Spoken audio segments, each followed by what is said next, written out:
Hello and welcome everyone. I'm so happy to be here today, and I have been super honored to win the Achievement Award for the FOSSEL board, and I'm super grateful to have been able to go on this amazing adventure and have the opportunity to meet so many people and talk about so many global and worldwide issues, especially in Canada, and ways that we can actually solve and make our world a better place today.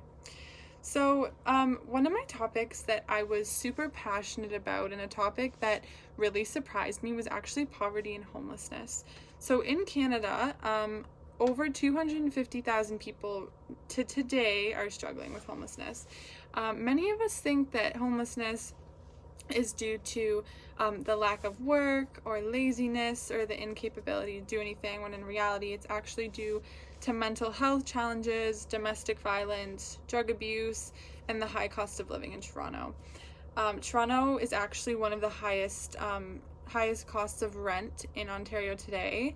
An estimated 235,000 Canadians experience homelessness because of the high cost of living, and that's one of the main factors that is causing homelessness today.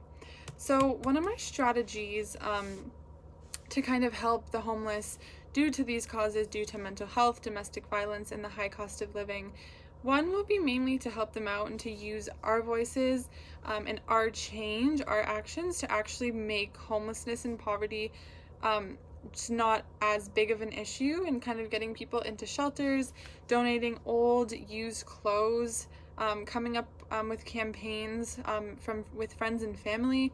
You can get together, say for Christmas, and say, hey, like, let's donate bags of our old clothes that we don't wear, or let's go to Walmart and grab some things, some cheap kind of basic need essentials, toothpaste, toothbrushes, clothing items that we can give to the homeless.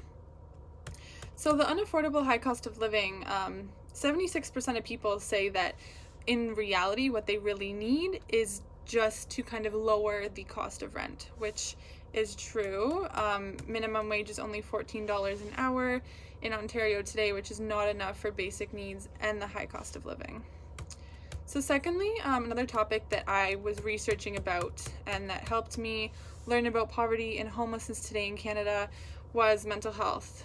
And a 2007 report by the city task force mayor said that out of 162 homeless individuals with mental health, 76 of them were homeless due to psychoactive substance abuse, 23% had personality disorders, 22% had mood disorders, 9% had stress related. And basically they're driven out of their homes and out of their families, and they feel like they don't have enough support, so they often turn to homelessness as the answer. And when they're homeless, they feel like they have nobody to talk to, their family doesn't want them, and they're stigmatized to be unhealthy and to be wrong, and that they have a demon in their head, when in reality all they really need is someone to lean on and some help from us and members of our community. Lastly, domestic violence. So a lot of women suffer with this in Canada today, all over the world. There are some shelters. I know there's one in Hamilton. I actually just forget the name of that one. So the Hamilton Interval House, which provides safe and comforting care to those who are suffering from domestic violence.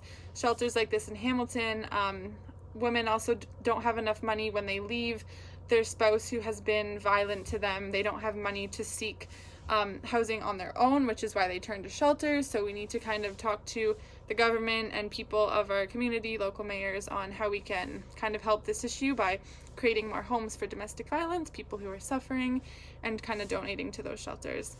So in conclusion, we all need to take and raise our voices, take action, and really step up for poverty and homelessness, because it is continuing to rise. And even nowadays with COVID, we really need to help people out. A lot of people are struggling with money, mental health, just due to the stress, old age even. A lot of people are suffering in retirement homes, and they really have no support. So thank you guys for watching, and I hope to see you again soon. Bye.